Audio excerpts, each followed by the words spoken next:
here? Well, I think Suzanne will be here relatively shortly, and so why don't we call this meeting to order? It's about 7 minutes after noon here on April 25th, and this is the Ethics and Elections Committee, and we'll start with a little introductions. We'll start with Forrest Dunbar. Pete Peterson. Barbara Jones. Dick Crane. And Amy Solberg is putting some materials together for you. And Member Croft is traveling.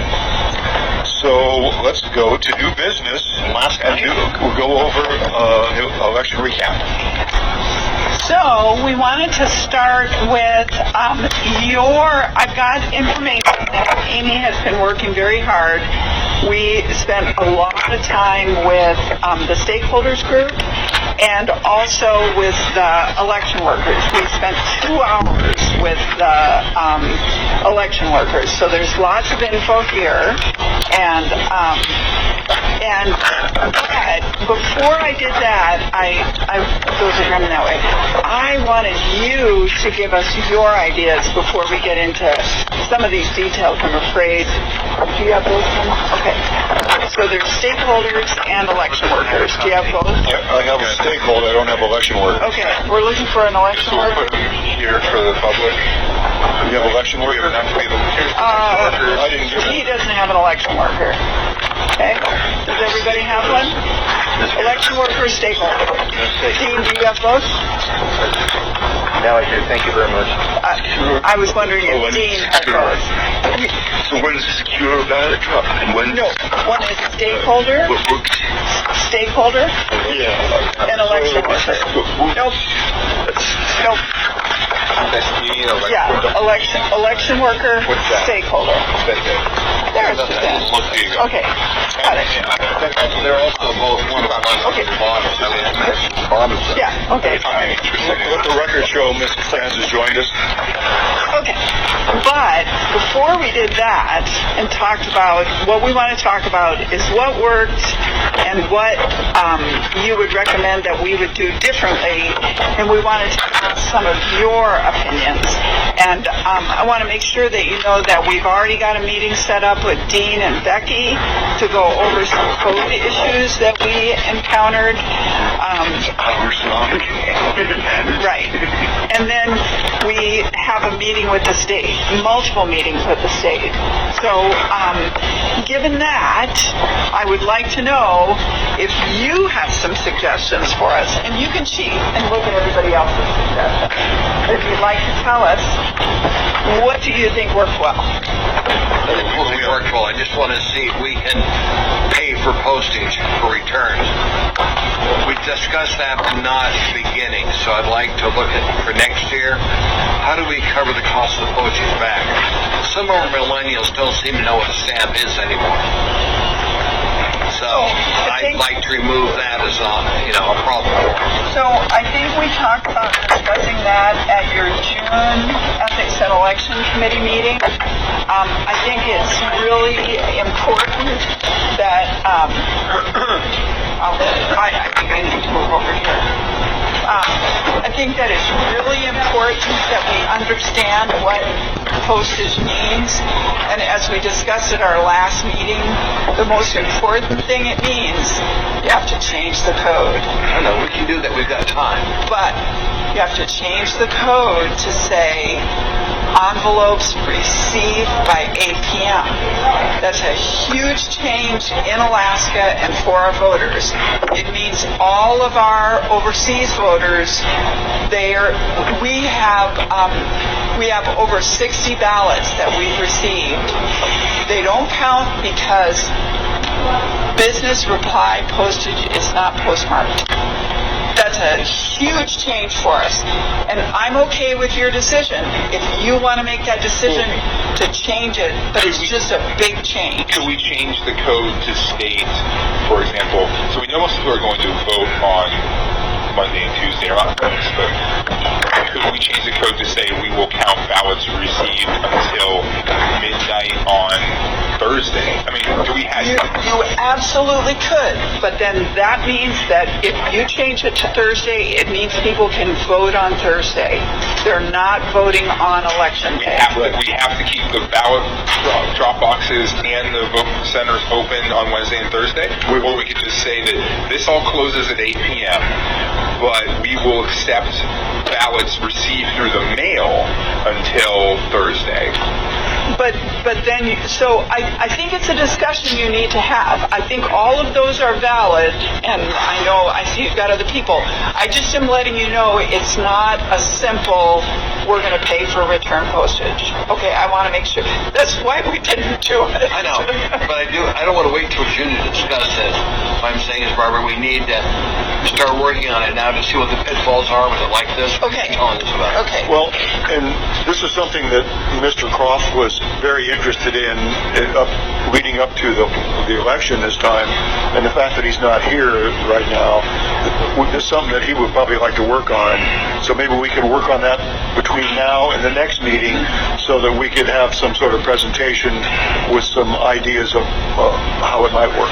Okay. How does that sound? Mr. Gates. I mean, for society, it makes some sense, and especially after the election commission discussed some ballots received from the post office or the post office. I remember the reason was that the post office had sometimes Americans stuck together with postmark, so one behind didn't get one. But I guess there was some rationale the election commission had to accept some unpostmarked mail from the post office that was from across the country or overseas, and said, oh yeah, surely they probably dropped it in the mail if they got it here on Wednesday or Thursday. It was sent from Hawaii. I remember a couple of those. So maybe it's reasonable to have some kind of like very narrow exception for mail received without a postmark. So we say postmarked by election day, and there's little exception, those received from the post office by postmark by this day. Or something like that. I think it needs to be confined so we don't expand it, drop box into the election season. Mr. Dunbar? Thank you, Mr. Chairman. So, what we're also discussing is if we go to prepaid postage, then there won't be postmarks on anything. Correct. And so then it's not a narrow exception anymore. It's a fairly large exception. It still doesn't include the drop boxes and accessible vote centers, but I think we can anticipate probably an increased amount, maybe not significant, but probably an increased amount of ballots received on Wednesday and Thursday if we did that. It probably depends what our outreach is like, Right. and how that, what happens. I think voters still are going to vote on Monday and Tuesday. Yeah, you're probably right. That's, Creatures of heaven. yeah. So, Are you finished? yes. Mr. Trainee? Just that we knew this was successful, it worked. We knew we'd have to fine-tune it. This is not a problem. This is just some fine-tuning things we have to do. So next time it can be even better. And then there are going to be times in the next election we learn what happened, what needs to be perfected. This is a new process for Alaska. It's the first time this ever happened in Anchorage. So my hat off to you. You did a great job, Barbara. Well, Thank you. and one thing I think we have to be careful about the postage situation is this election, we didn't pay for postage, and it seemed to work fairly well. Now, if we decide we're going to prepay for postage, we might end up shooting ourselves in the foot by making that change for the next one, because then we could have people saying, well, wait a minute, my ballot came in on Friday. How come and you're saying you're not going to count them after Thursday, but the election was on Tuesday. So if you count the ones on Wednesday and Thursday, you got to count mine on Friday too. I think we just get into the weeds really deep if we're not And careful. that's why we need to discuss this. Right. Suzanne. Suzanne? So, a question concerning bulk mail. That's a federal law then, or a federal process that there's no way to postmark it? Right. It's so we had a presentation in about January, I believe, because that's when Mr. Croft brought it up. Okay. So the decision was made, years ago by a different assembly. And so Mr. Croft brought it up and asked this question. And so we had a presentation. Dennis Wheeler, the project manager, was there, we gathered information from the post office and from our printer, and the answer, they gave us the cost, and the answer was that, business reply mail is, it has to be approved by the business reply mail unit, so your envelope has to be approved and everything. But business reply mail is not postmarked. That is post office regulation. So that's where we ended up with the snag with our code. So do you know what other states, Oregon and Washington, do, how they handle that then? Yes. Different states do it differently. So the state of Alaska is postmarked by Election Day.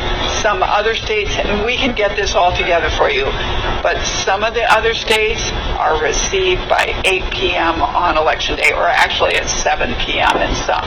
So, yes. Wasn't there another service that the post office had where you can have a permit and only paid by address type? You only pay for mail that's actually sent and postmarked. I'm not sure if the right term, so it's not business reply, but it's non-profits. I think you did that kind of permit. So if something like that show up at the post office, I've heard of that. Yeah, we'll have to get first scan goes that postage, paid by address, permit number, or something. And that gets postmarked. FAs or something. Okay. Yeah, they may have changed that, I don't know, but we could certainly check into that. Then we also looked at just buying postage and putting stamps on all envelopes, and that was considerably higher, probably another Problem is, they've even $50,000. giving us stamps, remember? What? Remember they said, we don't even have rolls that big. We don't have 200,000 stamps to give here. Who do we want to hire to stamp them? Well, they could do it for us, but not between January and March 13th. So they could do that for us as long as we get more lead time. So we can continue to discuss that. So There would also be a cost, waste cost, right? Because that was a 40% drop boxes and stuff. Right. So you pay stamps on those and So the returns it was 46% were by mail, Okay. which I admit was a bit of a surprise to me. And I think it was 38% were the drop boxes, and 14% at the ADCs. And then there was a little bit, I think it was less than 1% were other. So I think this is important because I did not expect this. I don't think any of us expected this, but people did vote by mail. So you actually anticipated that number would be lower? I thought that by far that we would, I think I told you the statistic in November of 16 in Colorado, Denver County, 70% of ballots were returned by the drop boxes. And if that's the case, then that means 30% were at the accessible vote centers and by mail. So I think that's a stunning statistic. So one of the things that I think we also need to talk about is more drop boxes, more accessible vote centers, and if we want to see if by having more drop boxes and more accessible vote centers, if maybe that would resolve the concern about the mail. You might end up with more than half of them. Well, you do have more than half returning in other ways. So you would be changing your system for only half of your voters.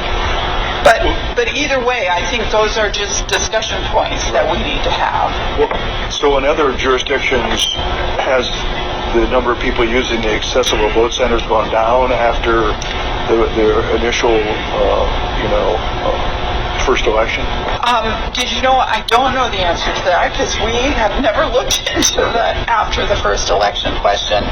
The one thing that surprises me a great deal about this number I thought we would be as busy at the accessible vote centers because all of the people that objected to vote by mail, we thought they were going to be at the accessible vote centers. Well, they weren't. But most of these people, I think I've told some of you that I was at the Bluesack Library for about 3 hours, and we went through 100 change of address forms in 3 hours. So almost every single voter that was coming didn't get a ballot because they had been undeliverable and their address was wrong.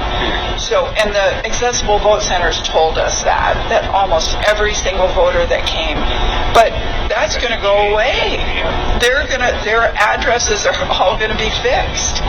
So, and then the other thing about this number, when I was at the LUSAC, which was the busiest location, they had a drop box.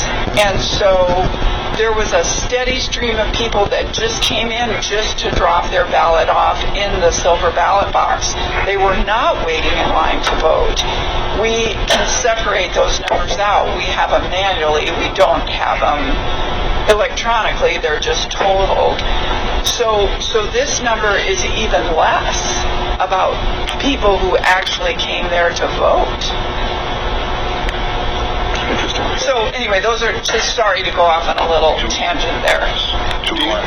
One other information that I'd be interested in was compared to Denver, 70% Dropbox turnout.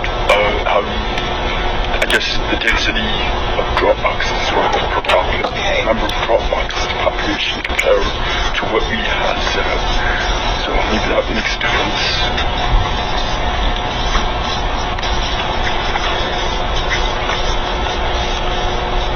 So, committee members, anyone else have any observations they want to share with us? Mr. Dunbar? Yeah, I had two and I didn't see it in the stakeholder wrap-up, although I might have just missed it. So, talking to some of the activist community, the people that are, chasing votes, and I think that, one of the reasons we were able to get a relatively high turnout this time is because Fair Anchorage ran a pretty sophisticated get out the vote effort. A couple of those organizations did. And they have talked to me about something called an ascension number. Oh, you're absolutely right. So, I do want to come back to that. You awarded an additional contract to Dennis Wheeler, and that's one of the wrap-up things. We figured that out immediately about the ascension number. So when we have a contract with Dennis, and Dennis will help with it, but we need a contract amendment with Bell and Howell or Fluence. So that's this system here. So when we downloaded the data from the state, we said, this is the data that we want from you. Yeah. We did not say ascension number because we didn't understand how the public used ascension number, so we need a little programming change for the ascension number. So for my colleagues, what I understand is everyone has a unique voter ID, which is, I think, kept private, but there's another number called an ascension number that's not private, and because I guess it can't be specifically tied to one voter. I don't understand it exactly, but it's something that is typically available to the public, correct? From the state. Right. And it allows activists to know who has voted and who hasn't. So that, when they do their get out the vote efforts, Who's voted? yeah, so this is standard practice for a lot of organizations, like labor unions, for example. They don't want to target their efforts at someone who's already voted. They want to take their get out the vote money and target them. And so overall, if they can target their get out the vote numbers better, it should raise turnout. And we were not able, correct me if I'm wrong, Barbara, but we were not able to provide ascension numbers for this particular election. Right, we didn't have them. Right. And so the plan is to get them next time we can, and then... If we will have to pay for a programming change, so that'll be something... What is a programming change? Oh, you mean in that machine? Right, So it'll be we have Dennis's contract, and that's one of the things that we have talked about, that he would do as part of his post-election contract, and then we'd need a programming change, and I don't know if Bell and Howell, if there would be a fee for that or not. It's a fairly... She was involved with City attorney. Yeah. That answers your question. According to the city attorney who represents the court, Morris, that's how it is. If they want to take us to court, they can. Yeah. But I wanted to make sure, Dean, it wasn't just from you, it was also from Becky. Yeah, I mean, Dick, you're right. Anytime you talk about litigation or how would things hold up in court, the attorney's opinions got read into the minds, that's for sure. You used to write all of them for him anyway. Sure, sometimes. So in this game, an opinion, I drafted it and I thought it was stupid too, and that didn't make any sense, resolved to this conclusion. So I asked to consult with Becky and who was, and we quoted Todd Sherwood, and Mr. Sherwood was an attorney for the notice of the Bureau, that case that changed where that case stands over Omar, where afterwards the state changed the law, which was I think was attorney. Mr. Sherwood worked there to stop that case. He said that he would have made interpretations, but I think he came to believe it when it was convenient. So, even though I don't like the answer, I think that it's correct, but I've been told more than once, not just by you, but others, that they disagree. I guess that means it's subject to kind of reasonable interpretation, or maybe it's the right interpretation, but it's just a stupid law that makes perhaps valuable. So, other jurisdictions, there's state Well, that isn't the issue. This is a state law, and there's nothing... this doesn't apply to other jurisdictions. So is it the... Can I continue, Mr. Chairman? So is it the city... It's not really the city that's being bound, right? It's these organizations. So, if they were to go forward and do this, who would sue whom? Would it be the Attorney General's office, basically going after these organizations? I think that, one question is what's the law say, and another question is what is the risk if to not the possible guidance. And this case, giving a stamp, I think the risk is pretty low, but that's the risk for someone who's trying to the art to assess his time. So, I gave you a stamp, I think the risk is pretty low, but if the union goes out there and advertises to all its members and get the stamps very often, they probably have a bit more risk. But this also brings up one last thing on this, Mr. Chairman. These activists are like, we're going to sue the city, but now that I'm thinking about it, we have no control over who puts a stamp on or not. I don't see how it's suing us would accomplish, because we are not able to enforce or invalidate their decision, right? It's the state who has to go after that. I think, I'm not sure if I understand. Saying sue us for declaratory judgment, this is up to you. I guess. That was the question. It would be us. Would probably be the clerk's office, right? Oh, I don't think so. I think Dean is right. Somebody, Chairman, use the first one. Sorry. I think the danger is it's a crime. Right. And so I do not think we're in danger of being sued. I think Dean is right. It's the union. And the reason we want to resolve this is, although the risk is minimal if I give a friend a stamp or a small group does, if the risk is high, as Dean said, if a union starts passing out stamps. And then I think it's political, and I think we want to resolve it. The one thing that I think we have to do is I think the legislative committee needs to include some of these issues in a legislative package with the state. And this is stupid from a lot of perspectives, and we need to tell the state to change the law. That sounds good. And there's one other area where I think we need to have the state change the law. One positive thing is the voter registration rolls are going to be really good. One last thing on this. Dean, why don't you contact the state attorney general and ask them if they agree with your opinion? And from my perspective, if the state attorney general agrees with your opinion, then if these activist groups want to change, they've got to go to the legislature. And it's consistent with the state attorney general says, you were right on this. If you would, Dean. I wonder when you had read it, since, it's not the impeachment. But I'm sure as a colleague, they would go ahead and give you an answer on that. It would be good for us to have. Then you can take your activist If groups. the state's interested in vote by mail, they're going to need to know the answer to that themselves. So the other issue that we discovered, and Amy, did you come up with this where it may have been Claire that told me that the state of Alaska Division of Elections told her that there's a form, your change of address form that you fill out with the post office that says forward to the Division of Elections, and I haven't seen it. I'm just totally... I moved it 40 years ago. I'm just totally saying on what I heard. And you can mark that box when you change your address. And the state of Alaska doesn't accept that for our Division of Elections. And I think we need to go coordinate with the state of Alaska and the post office.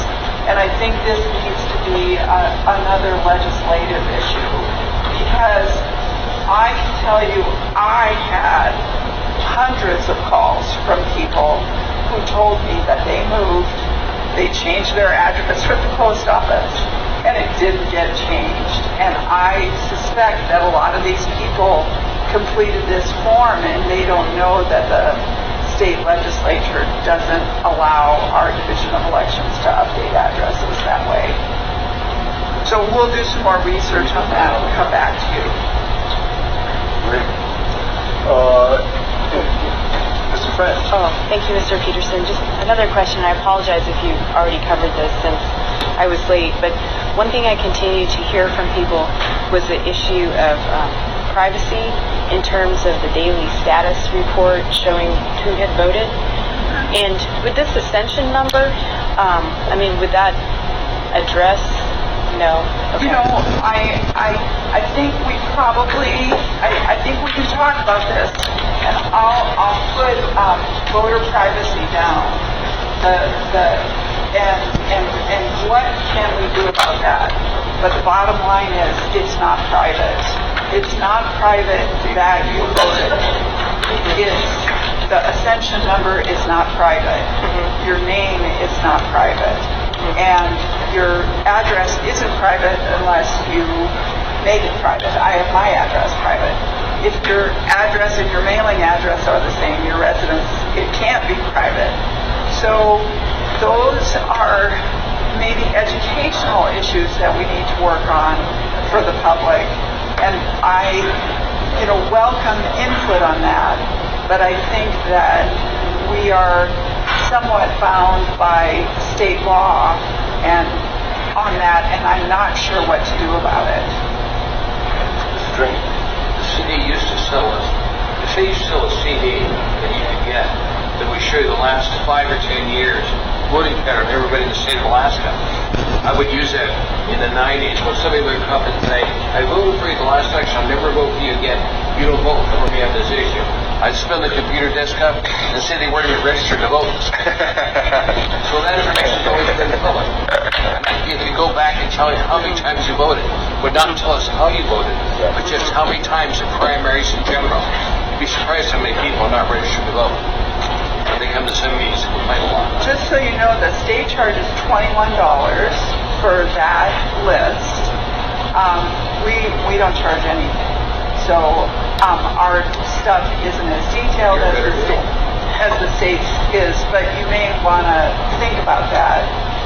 By the way, on the list that goes out, there's less than 10, maybe 15 people that are signed up for that daily list. And someone thought it was on the website. It's not on the website.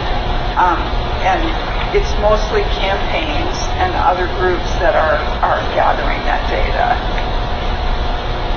We're working really hard to keep everything in it private. I will say, Mr. Chairman, if I might, speaking to the concerns on privacy, I know there were a couple of these, this is not related to the clerk's office, the what they're called, social pressure mailers, where it's like, your neighbors have voted. Have you voted? Are you a good voter? Push poll. And, well, it's not push poll exactly. And people do them because they work. And there's a study after study that show they work. But there's ways to design them that are a little bit friendlier and ways to design them that are more aggressive. And having talked to one of the groups that got the biggest blowback, they did it was just like 6,000 pieces, and they got like 100 calls or some crazy amount because it was so aggressive. They learned their lesson, and I think that those hyper-aggressive social pressure mailers probably won't go out in the next couple cycles because the sort of get out the vote campaign community in Alaska or Anchorage is not very large, and I think some lessons were learned from that. I would agree with you, Mr. Dunbar. Our phones rang off the hook that day, and the mailer had very little info at the bottom.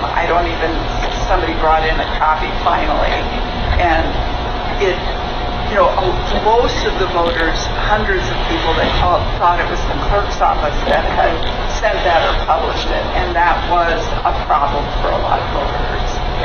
Wait a minute, what? You're talking about the League of Women Voters? No.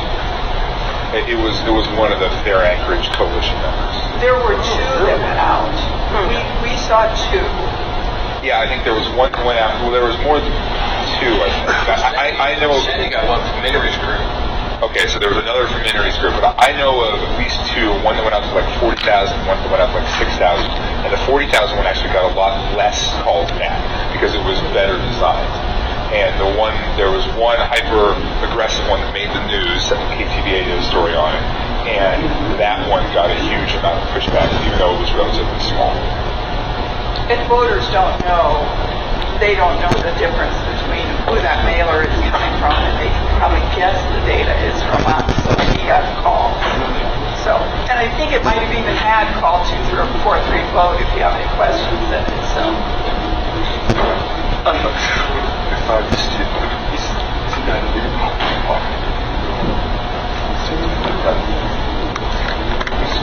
You just say what your three major funders are. Disclosure. And so, yeah, you have to, if you're doing, let's see, there are certain kinds you do and certain kinds you don't. But I know that they had to put their three major funders on the bottom. And I know that one of the major funders for the one that was so negatively received was the ACLU. So I know the ACLU's phones are ringing off the back. those meetings include those? One of them did. Anyway, but I think that feeds into your concerns about voter privacy. Just a quick follow-up. So this isn't a new state law, but it has a new kind of application since the voting period is much longer than it was before. Did you provide status updates for early voting results in previous elections? Or? Absolutely. Okay. Yeah, they were daily reports. As soon as early voting, actually it was before early voting started, and we provided lists of voters who requested absentee ballots. So that has always been going on. It was just sort of a permutation of that same request for information. I think people just didn't know that that was happening. Going back to your point about education. Yeah. Thanks. Okay, so are we down to looking at what the election workers have done? Any other comments about what you would like us to do better or different, or There's a lot of more stuff. drop boxes, more accessible vote centers? Yeah, we heard at the Northeast Community Council meeting last week that they would like an additional drop box in East Anchorage and also an additional accessible vote center. We talked a little bit about possible locations for those. Obviously, Vegas Middle School is a popular area that people thought might work well for an accessible vote center, or at least a drop box where possibly vote. I mean, this is. I know you've already heard this, Barbara, but we received a lot of negative comments on placement at, for example, at Bartlett, and I've heard one person said service, just that they're not being, the drop boxes, even if you're going to put them at these school sites, to put them in better places, but, I know that's a little bit difficult. You have to work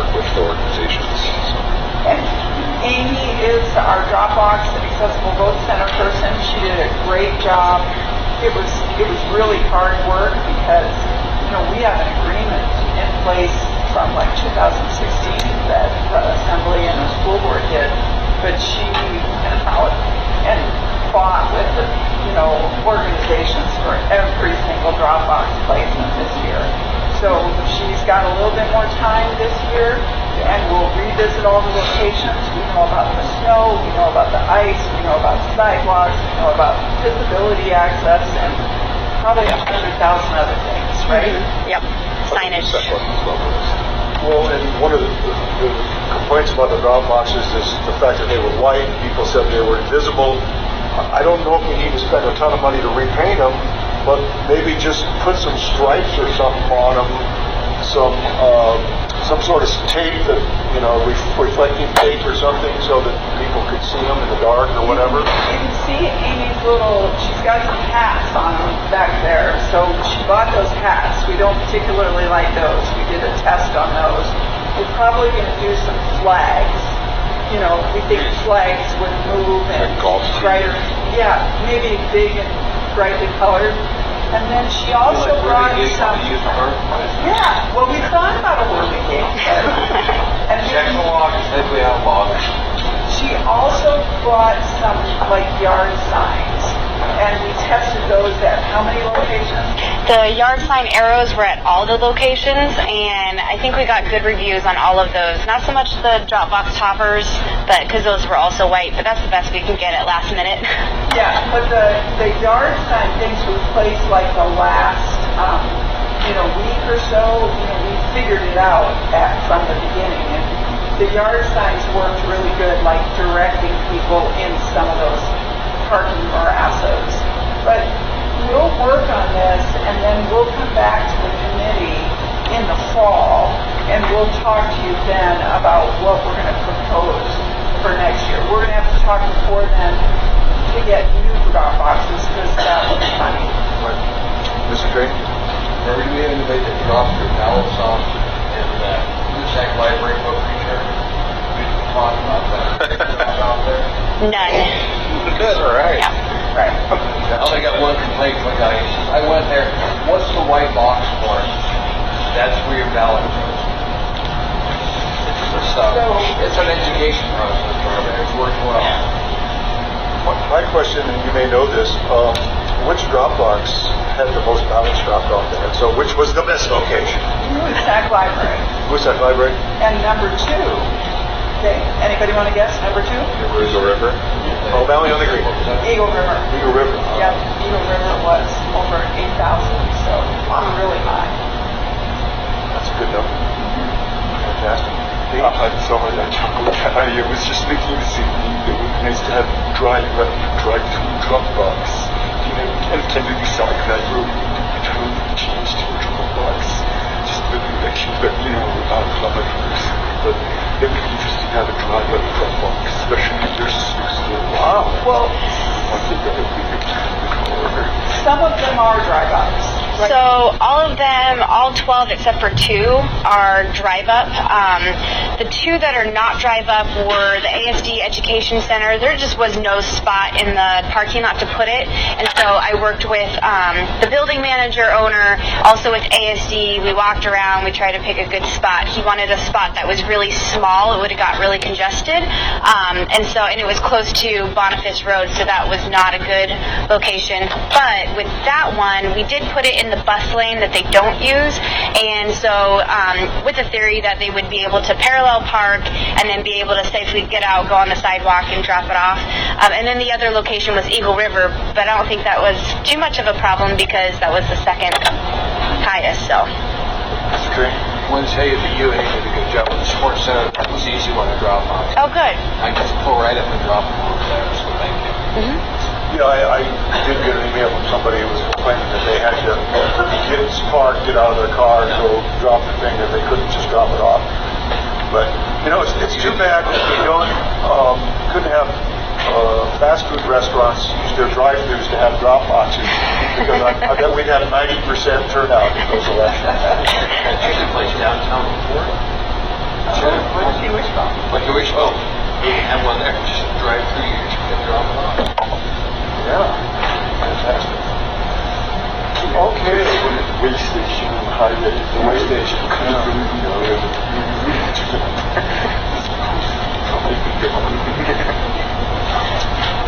Fantastic. So I haven't had a chance to go through in detail through one of these reports. We'll come back and let you, be sure to give you time. We wanted to make sure we captured your stuff before we talk about that. Does anybody have anything else that they want us to work on? I was asked for your election workers to get lounge chairs. Yes. Apparently, after that 3 hours, they would like some massage chairs. Chairs put in here. And that was from a couple of people who were here doing this county. And so it just reminded me of a question I was thinking about. Do we need to have additional people that are trained to verify signatures? Is that the area that slows us down? Is that where we get behind the most, or? Well, actually, this is kind of a surprise, but no. The area that we got behind the most was right here in the envelope opening and ballot separation. And the reason is because of voter privacy. So when we're over there, remember, all we're doing is reviewing envelopes. And that's technology, and we're pretty quick. I will tell you that the group that reviews the challenge ones, we had a big team and we spent more time on the 600 or 800 challenged envelopes than we did on like 10,000 that work. But on the 10,000 that work, they go through the machine, they get signature reviewed twice, they go in a bucket here. And then on that side, they just get run through the calculators. So the systems are fast. What's slow is when we're in the middle here, and to protect the voter privacy, remember we've got the envelope, we separate the envelope from the ballot in the secrecy sleeve, you have to count, and then after you count, these go away, and then you do it again, and then you have to count the ballots and the secrecy sleeve, so you're counting 3 times. And you've got to balance, and sometimes you don't, and then your partner has to help balance. It's totally manual.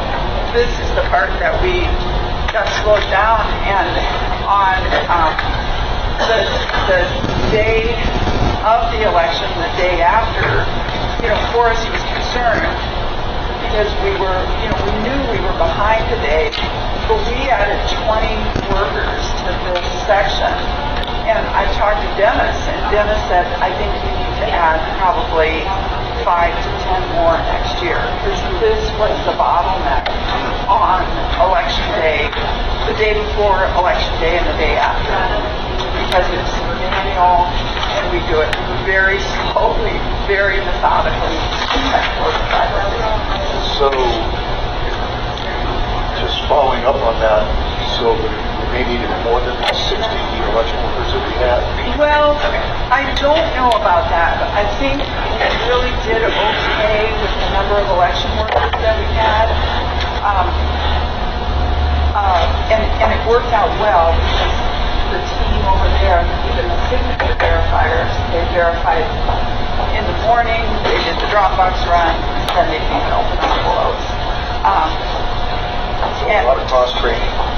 Yes, and everybody can't do everything, but envelope opening, everybody can do it. Amy did it, Claire did it, the call center did it, everybody did it. Did the machine do it? No machines. So we had slitting the ballot. Oh, they split them open, but that's all they do. They don't take them out, but they slit them. Okay. Yep, it's all humanly done and manual. And that's the way they do it, like in King County as well? There are some jurisdictions that have a slitter that, spreads it and drops it. Spreads it and drops it, but we purchase that. How much additional cost would that machine be? A lot more than a couple $100 that thing costs. All right. Yes, ma'am? Well, just one final concern that came up with the LUSAC on election day or the deadline, just the long line and for disabled folks. I guess that was particularly difficult. So,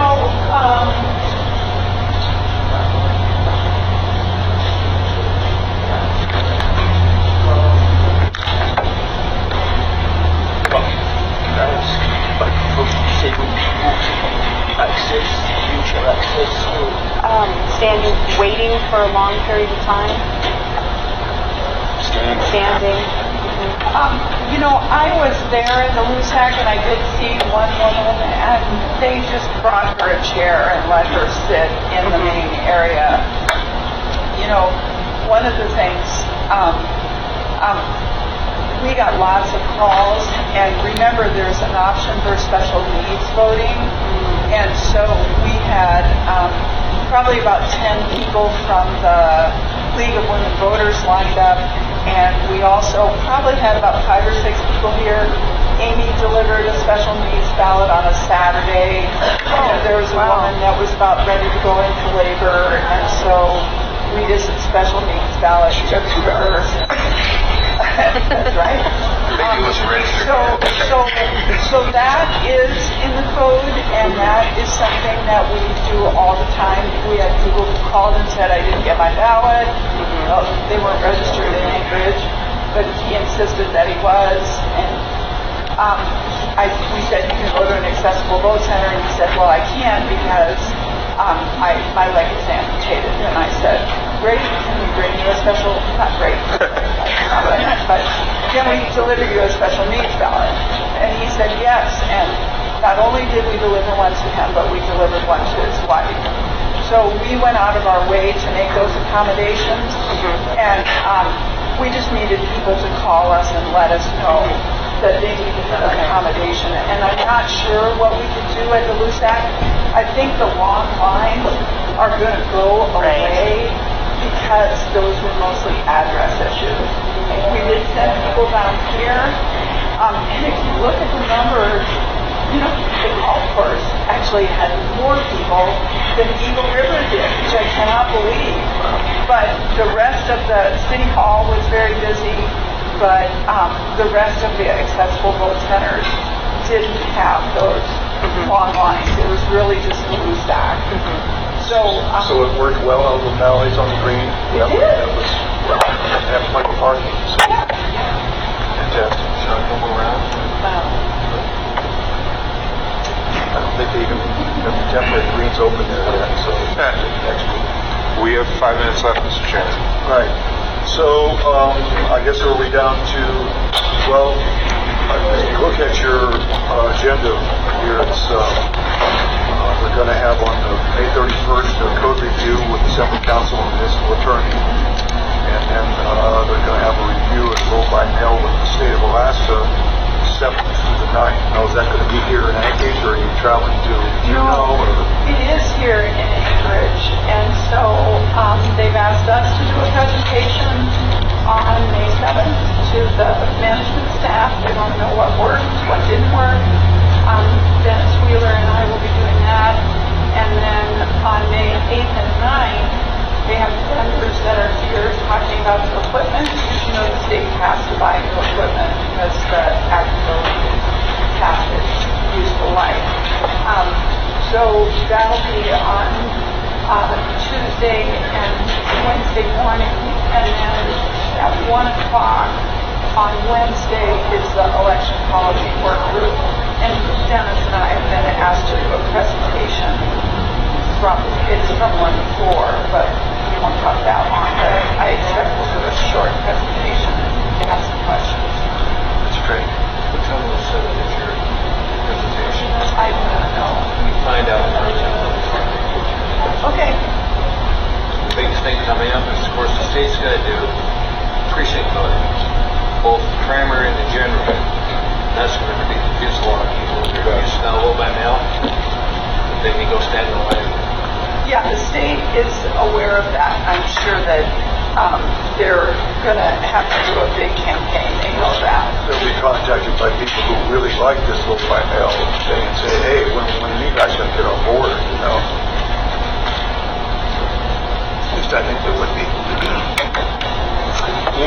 else? Any questions, comments? Oh, yeah, so, not the list of something, but yeah, the certified election, and it's subject to the context of the code says people have not election commission notices. That would submit an application for election contest with the clerk's office. So I understood that the election commission actually adopted the report on the 7th. So we have to close this Friday. We have it Thursday. We're in the career tomorrow. Oh, well, I wasn't counting 17, the day of the adoption. So maybe it's Thursday. Yeah. Yeah, okay. So we're holding our breath until Thursday, hoping that no one contests the election? That's fine. I haven't heard of anyone planning to Who contest has it. standing contested? Well, candidates. Anyone? The code says that a candidate or 10 qualified voters. 10 qualified voters. So some qualify the our election. So for example, someone from the Valley could not do it. Yeah, correct. We authorized an election. Teresa Silverman, for example, could file a complaint and get tested if she wanted, but she dropped off. So name stick. She dropped off asking to appear in front of us. So I think, Oh, she did. yes, that issue is done. Okay, well, we're coming close to 1 p.m. Adjournment time. Any additional comments or questions? Audience participation. Audience, I guess we can do audience. Did anybody have any other questions about some of our election worker or stakeholder feedback?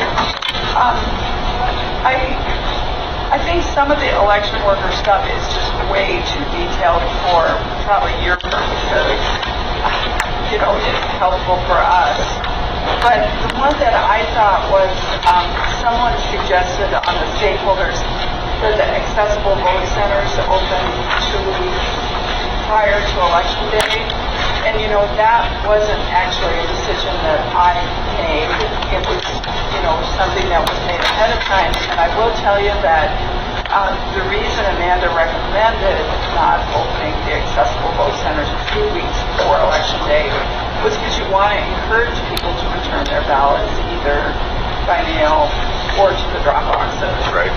And so your cost increases. Right. Because, we purchased, 195,000 ballots that were mailed to people, and then if you have to purchase ballots for 2 weeks at the accessible vote centers, you're buying those ballots twice. So that's one of the reasons. But I thought that was probably the most important thing that I saw in the stakeholders' feedback, and I just wanted to let you know our rationale for that. Okay. I'd like to read the stakeholders' comment. Give us an idea to staff. Oh, page 2. Do we have any suggestions? Are you thinking about, someone has said redesign the ballot package or whatever?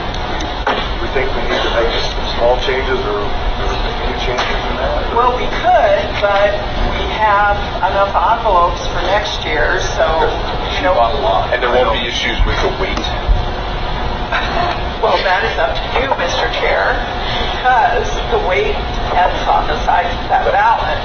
An 18-inch ballot or a 2-page ballot is that is what the cost, that was our driver. Right. And so, we can remind the Assembly of that in December. I don't think it really matters if you have issues that you want on the ballot.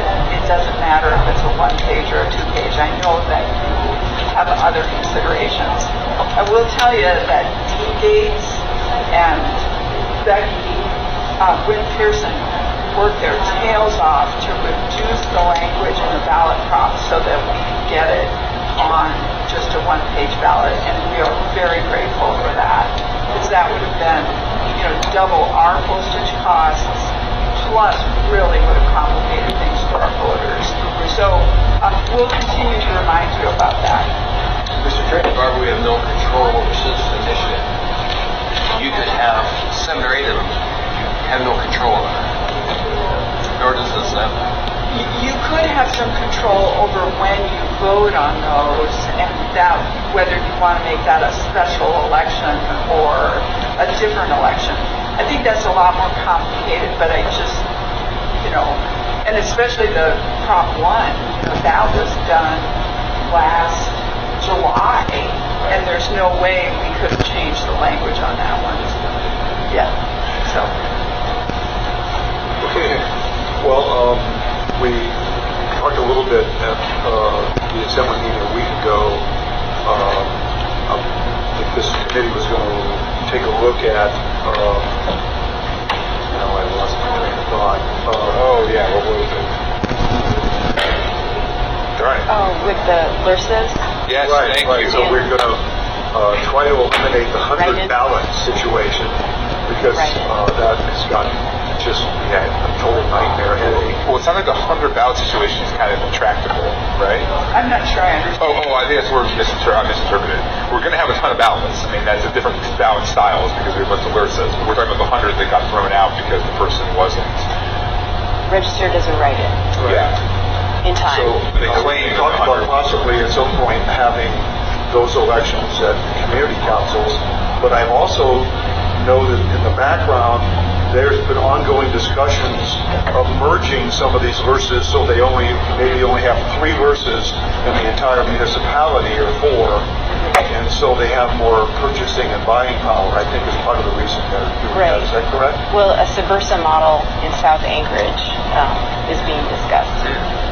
Could that be on next Yes, I think we month's should agenda? We should put that on the agenda for next month. and thinking about ways to, even if we don't have a reduction in number of verses immediately, figure out a way to try to get past that registered write-in model if there's any way to do it. So, Dean suggested that we look at the whereases for that, and I just would briefly like to tell you what happened in the. And although a couple people in the group were open to that, the overwhelming response was no, I want to be elected. And so I think the education campaign has to be, then you need to file for office. And because what I'm telling you is the administration of a write-in campaign is just not acceptable. Could we, And that's why we added this. So when they refused, then Jennifer and Bill agreed to this provision where you can be a declared write-in just like the state does. So I recognize we have a conflict here between the code, where the code requires me to have a write-in, but they have to be declared, and that comment isn't on the ballot. I get that. let's have Mr. Chairman, if you would, let's have a longer conversation with this next time. Yeah. Okay. Well, I guess we're past our adjournment time, so I guess we're adjourned. Move to adjourn. What happened to audience participation? Well, I guess you can participate now if you'd like. Go ahead. My name is Eugene Carl Haberman. I represent myself. I follow the public process to appropriate decision made by the governing body, more like the public representatives in the Massachusetts Valley.